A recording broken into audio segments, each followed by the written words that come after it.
बिस्मिल्लाहिर्रहमानिर्रहीम। अस्सलामुअलैकुम। मैं हूं असद और आप देख रहे हैं असद इलेक्ट्रिकल।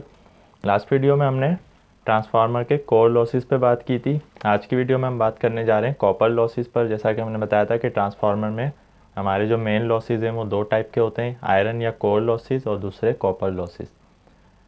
तो आयरन या कोर लॉसेस के बारे में हमने सारी जो डेफिनेशन थी वो क्लियर कर दी थी कि उसका ताल्लुक जो है वो हमारी ट्रांसफार्मर की कोर से होता है, जो कि हम यहाँ पर यूज़ करते हैं, जिस पर हम वाइंडिंग्स को फिट करते हैं। कॉपर लॉसेस जैसा कि नाम से ज़ाहिर है, कॉपर लॉसेस का जो ताल्लुक है वो हमारी वाइंडिंग से है। अब ये वाइंडिंग कॉपर की बनाई जाती है नॉर्मली, इसीलिए इसको कॉपर लॉसेस का नाम दे दिया गया है। अगर तो ये एलुमिनियम से बनी हुई होंगी तो ये एलुमिनियम लॉसेस भी कहला सकते हैं, या इसको हम वाइंडिंग के मटेरियल लॉसेस भी कह सकते हैं। लेकिन इसका नाम जो है वो कॉपर लॉसेस पड़ चुका है, तो चाहे वो किसी भी मटेरियल से बनी हुई हो हमारी वाइंडिंग, उसको हम कॉपर लॉसेस कहेंगे। तो सबसे पहले तो समझ लेते हैं इसकी डेफिनेशन क्या होती है। Copper losses are due to the effect of resistance, यानी कि ये रेजिस्टेंस के इफ़ेक्ट होते हैं on the currents of primary and secondary windings. जब अब जैसे ये हमारा एक ट्रांसफार्मर है, हमने यहाँ पर इसको वोल्टेज अप्लाई की है, जब तक हम लोड कनेक्ट नहीं करेंगे तो हमारा करंट फ्लो नहीं होगा दोनों वाइंडिंग्स में, जैसा कि हम बता चुके हैं। तो करंट फ्लो होने के बाद प्राइमरी से जितना करंट फ्लो हो रहा है और सेकेंडरी से जितना करंट फ्लो हो रहा है, तो होता क्या है कि हमारी जो वाइंडिंग है इसकी भी एक कुछ ना कुछ अपनी रेजिस्टेंस होती है, चाहे वो बहुत ही कम हो चाहे वो पॉइंट्स में हो, लेकिन कॉइल की अपनी कोई ना कोई रेजिस्टेंस होती है। तो जैसा कि हम बता चुके हैं कि किसी भी रेजिस्टेंस में जब करंट फ्लो होता है तो वो रेजिस्टेंस जो है वो हीट जनरेट करती है थोड़ी बहुत। तो जब भी कॉइल में या वाइंडिंग में करंट फ्लो होगा तो उसकी कुछ ना कुछ हीट प्रोड्यूस होती है वहाँ। उसको हम कहते हैं कि हमारी जो एनर्जी है या पावर है वो लॉस हो रही है, यानी कि डिसिपेट हो रही है हीट के फॉर्म में। तो इसीलिए करंट कॉपर लॉसेस जो है वो डिपेंड कर रहे होते हैं फ्लो ऑफ करंट पे हमारी दोनों वाइंडिंग्स में। तो इसकी डेफिनेशन क्लियर हो गई कि copper losses are due to the effect of resistance. इन वाइंडिंग्स की जो रेजिस्टेंस है उनकी वजह से जब करंट फ्लो होता है प्राइमरी और सेकेंडरी वाइंडिंग्स में तो हमारे कॉपर लॉसेस होते हैं, causing heat to be generated. ये हीट जनरेट होती है यहाँ पर, उसकी शक्ल में हमारी एनर्जी लॉस हो रही होती है। Copper loss is a power loss which depend on the square of the load current. तो ये जो हमारे कॉपर लॉसेस हैं ये पावर के लॉसेस हैं बेसिकली, जो हमारी पावर ज़ाया हो रही है इसमें थोड़ी बहुत। तो ये डिपेंड कर रहे होते हैं square of the load current, यानी कि जितना भी करंट यहाँ से फ्लो हो रहा है उसकी जो स्क्वायर वैल्यू है उस पर अभी हम आ रहे हैं फार्मूले पे। और आखिरी चीज़ थी vary with respect to the load, यानी कि जैसा कि हमने बताया था कि हमारे कोर लॉसेस जो हैं चाहे वो एडी करंट लॉसेस हों या हिस्टैरिसीस लॉसेस हों वो कांस्टेंट होते हैं लोड और विदाउट लोड। जबकि हमारे कॉपर लॉसेस चूँकि करंट पे डिपेंड कर रहे हैं, कोर लॉसेस हमारे वोल्टेज पर डिपेंड कर रहे होते हैं। तो करंट पे डिपेंड करने की वजह से हमारे जब लोड में कमी या ज़्यादती होगी, लोड जब वेरी होगा तो उसके साथ साथ हमारे कॉपर लॉसेस भी वेरी होंगे। तो ये एक ट्रांसफार्मर है हमारे सामने, इस पर वीपी प्राइमरी वोल्टेज है, वाइंडिंग यानी कि प्राइमरी वाइंडिंग डब्ल्यूपी, आईपी से मुराद है करंट प्राइमरी, इसी तरह ये तीनों चीज़ें सेकेंडरी पर हैं। अब हम इसको थोड़ा सा कैलकुलेशन के ज़रिए समझेंगे। इसका जो फार्मूला है किसी भी ट्रांसफार्मर के कॉपर लॉसेस को मालूम करने का वो ये है, इसको हम कहेंगे जो हमारे लॉसेस हो रहे हैं इसको P T total power losses या P C total power copper losses, इस तरह इसको लिखा जाता है। इसका फार्मूला है आई पी यानी कि primary current square multiply by R P यानी कि हमारी प्राइमरी की वाइंडिंग की रेजिस्टेंस। ये वैल्यू आने के बाद हम इसको जमा करेंगे आई एस यानी कि सेकेंडरी का करंट और इसका स्क्वायर ले लेंगे, उसके बाद ये मल्टीप्लाई होगा आर एस से यानी कि सेकेंडरी वाइंडिंग की रेजिस्टेंस। तो किसी भी ट्रांसफार्मर के कॉपर लॉसेस मालूम करने के लिए हमें क्या क्या चीज़ें चाहिए होंगी। सबसे पहले तो हमें दोनों की करंट की वैल्यू चाहिए होगी मैक्सिमम, आई पी और आई एस कितना फ़्लो हो रहा है दोनों वाइंडिंग्स में। उसके बाद हमें इन दोनों की रेजिस्टेंस भी मालूम होनी चाहिए कि प्राइमरी वाइंडिंग की रेजिस्टेंस कितनी है जो कि ओम्स में ही आएगी, और सेकेंडरी वाइंडिंग की कितनी है, चाहे वो बहुत ही कम हो लेकिन वो यहाँ पर शुमार होती है, उसी वजह से हमारे कॉपर लॉसेस होते हैं। तो अब हम इसको फार्मूले से इस तरह समझ सकते हैं कि हमें मालूम करना है आई पी जो कि हमें नहीं पता, आई एस वो भी हमें नहीं पता। इसी तरह आर पी यानी कि प्राइमरी वाइंडिंग की रेजिस्टेंस, वो भी हमें नहीं पता। आर एस, वो भी हमें नहीं पता। तो हमें जब ये चारों चीज़ें पता चल जाएंगी उसके बाद ये फार्मूला अप्लाई होगा। तो इनको मालूम करने के लिए अब हमारे सामने एक सिंगल फेज ट्रांसफार्मर है, हम उसको लेके कैलकुलेशन कर रहे हैं। तो हमें सिर्फ इतना पता है कि ये ट्रांसफार्मर 220 वोल्ट को 110 वोल्ट में स्टेप डाउन कर रहा है और ये एक सिंगल फेज ट्रांसफार्मर है, इसकी रेटिंग 10 kVA उस पर लिखी हुई है। सबसे पहले तो हमें करंट की वैल्यू मालूम करने के लिए पावर का फार्मूला अप्लाई करना होगा। जैसा कि हमने बार बार बताया है कि पावर का जो सिंपल फार्मूला है वो P = VI है। तो अगर हमें I की वैल्यू मालूम करनी होगी तो क्या होगा, I = P/V हो जाएगा। तो पहले आ जाते हैं हम प्राइमरी साइड पर। प्राइमरी के जो वोल्टेज हैं वो 220 हैं। पावर जो है वो ट्रांसफार्मर की 10 kVA, दोनों केसेस में ये 10 kVA रहेगी। तो kVA चूँकि ज़्यादा वैल्यू है इसलिए उसको हम kVA में लेके आ गए हैं। तो kVA को अगर हम 1000 में लेंगे तो वो 10,000 VA बन जाएंगे। तो अब I को मालूम करने के लिए हमें 10,000 VA हमने यहाँ रख दिया डिवाइडेड बाय 220 वोल्ट। अब इसको हम कैलकुलेट कर लेते हैं कैलकुलेटर से।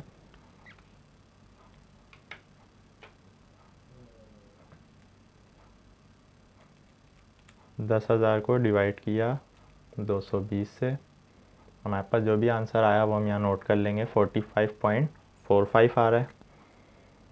45.45 ये हमारा प्राइमरी करंट है। तो इसको हमने यहाँ पे लिख दिया IP हमारा 45.45 है। यही चीज़ हम सेकेंडरी पे अप्लाई करेंगे चूँकि वहाँ पर हमारे वोल्टेज कम हो गए। तो यही फार्मूला VA की वैल्यू तो यहाँ सेम रहेगी, यानी कि 10,000 VA या 10 kVA। इसको हमने डिवाइड कर दिया 110 वोल्ट से जो कि हमारे सेकेंडरी के थे। यहाँ पर क्या आंसर आएगा इसका, डबल हो जाएगा यकीनन। 10,000 को डिवाइड किया 110 से, 90.90 यानी 90.90 यह हमारे पास सेकेंडरी का करंट आ गया। यहाँ पर हमने लिख दिया IS बराबर है 90.90 के। तो हमें दो वैल्यूज़ तो पता चल गई, यानी कि प्राइमरी करंट और सेकेंडरी करंट। इसका हम स्क्वायर भी ले लेते हैं।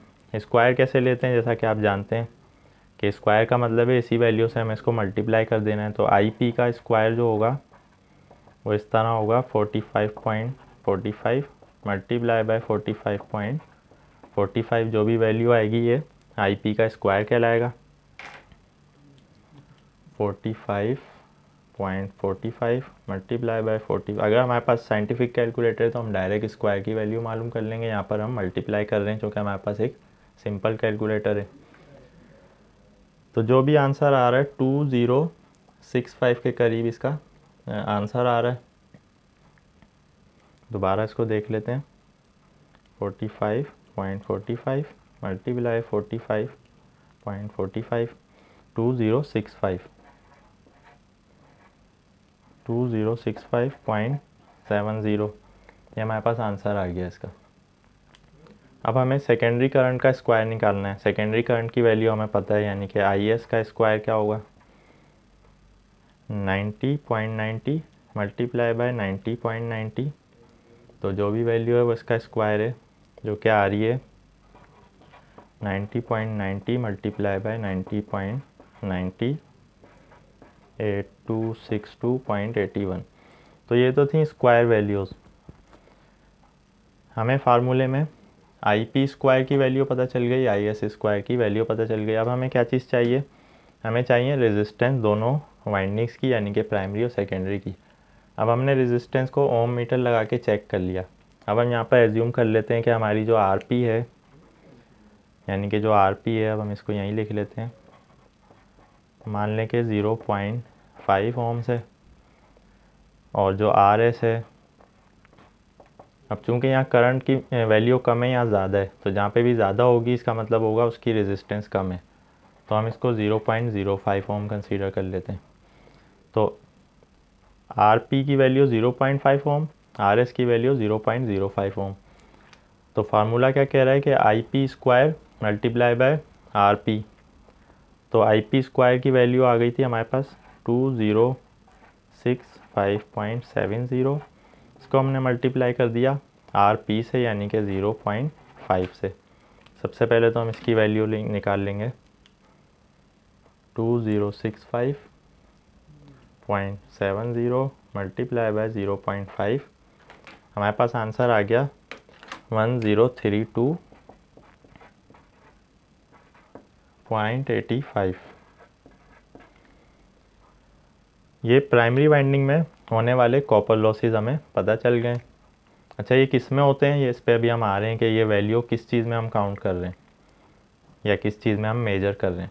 अब इसी तरह हमें सेकेंडरी के टोटल कॉपर लॉसेस निकालने हैं, यानी कि IS² की वैल्यू हमारे सामने 8262.81, इसको हमने कर दिया मल्टीप्लाई इसकी RS से, यानी कि जो सेकेंडरी वाइंडिंग की रेजिस्टेंस थी 0.05, यह हमारे पास आ गई 413.14, यानी 413.14 इसके करीब हमारी वैल्यू आ गई। फार्मूला क्या कह रहा है कि ये दोनों जमा हो जाएंगी।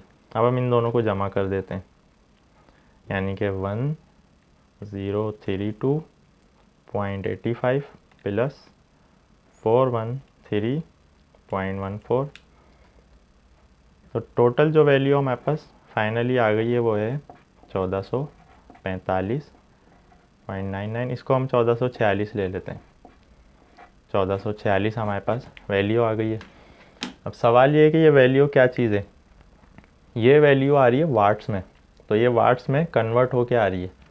यानी इस ट्रांसफार्मर में, जो कि एक सिंगल फेस का ट्रांसफार्मर था, प्राइमरी वाइंडिंग पे हम इसको 220 वोल्ट दे रहे हैं, सेकेंडरी वाइंडिंग से इसके 110 वोल्ट ले रहे हैं। इसकी रेटिंग 10 kVA, 10 को हम मल्टीप्लाई करते हैं 1000 से तो VA आ जाता है हमारे पास, जो कि 10,000 VA इसकी रेटिंग है। ट्रांसफार्मर की रेटिंग VA में क्यों होती है, इस पर हम नेक्स्ट वीडियो में डिस्कस करने जा रहे हैं ट्रांसफार्मर की रेटिंग के बारे में डिटेल से। तो अब हमने ये फार्मूले अप्लाई करके सारी इस तरह जो वैल्यू निकाली है आखिर में वो 1446 आ रही है। ये बेसिकली 1446 है वाट्स, तो ये 1446 वाट्स है। लेकिन असल में हमारी जो एनर्जी है, जैसा कि हमने बताया कि वो क्वाइल्स में जब करंट फ्लो हो रहा है वाइंडिंग में, तो वो हीट की शक्ल में ज़ाया हो रही है। तो ये जूल का जो फर्स्ट लॉ था उसके मुताबिक इसकी कैलकुलेशन ऐसी होती है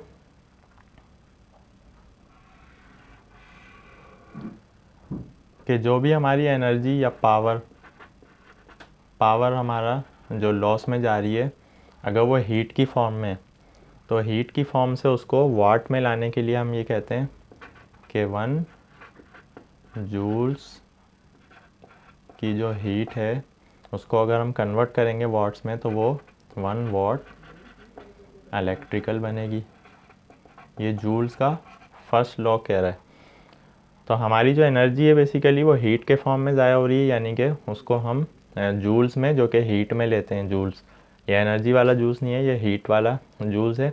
तो ये 1 जूल हीट की एनर्जी अगर ज़ाया होगी तो वो इलेक्ट्रिकल में 1 वाट इलेक्ट्रिकल कंसीडर की जाएगी। तो जितनी भी हमारी एनर्जी दोनों वाइंडिंग्स में करंट फ्लो होने के बाद हीट की शक्ल में डिसिपेट हो रही है, यानी कि वेस्ट हो रही है, उसको हम कन्वर्ट कर देते हैं वॉट में। तो ये जो वॉट्स आ रहे हैं हमारे पास, जैसा कि हमने बताया था कि ये पावर है। तो पावर क्या है, टोटल कॉपर लॉसेस की पावर, या इसको PC या PT से ज़ाहिर किया जाता है। तो इसका जो फार्मूला था इसके मुताबिक हमने ये एग्जाम्पल के तौर पे यहाँ पे आपको कैलकुलेट करके दिखा दिया है। किसी भी ट्रांसफार्मर के कॉपर लॉसेस डिपेंड कर रहे होते हैं उसकी प्राइमरी वाइंडिंग और सेकेंडरी वाइंडिंग में फ्लो होने वाले करंट की मकदार पर। फिर उन करंट की मकदार जो होती है उसको हम उसकी स्क्वायर वैल्यू को लेते हैं। उसके बाद कॉपर लॉसेस डिपेंड करते हैं हमारी वाइंडिंग्स की रेजिस्टेंस पर।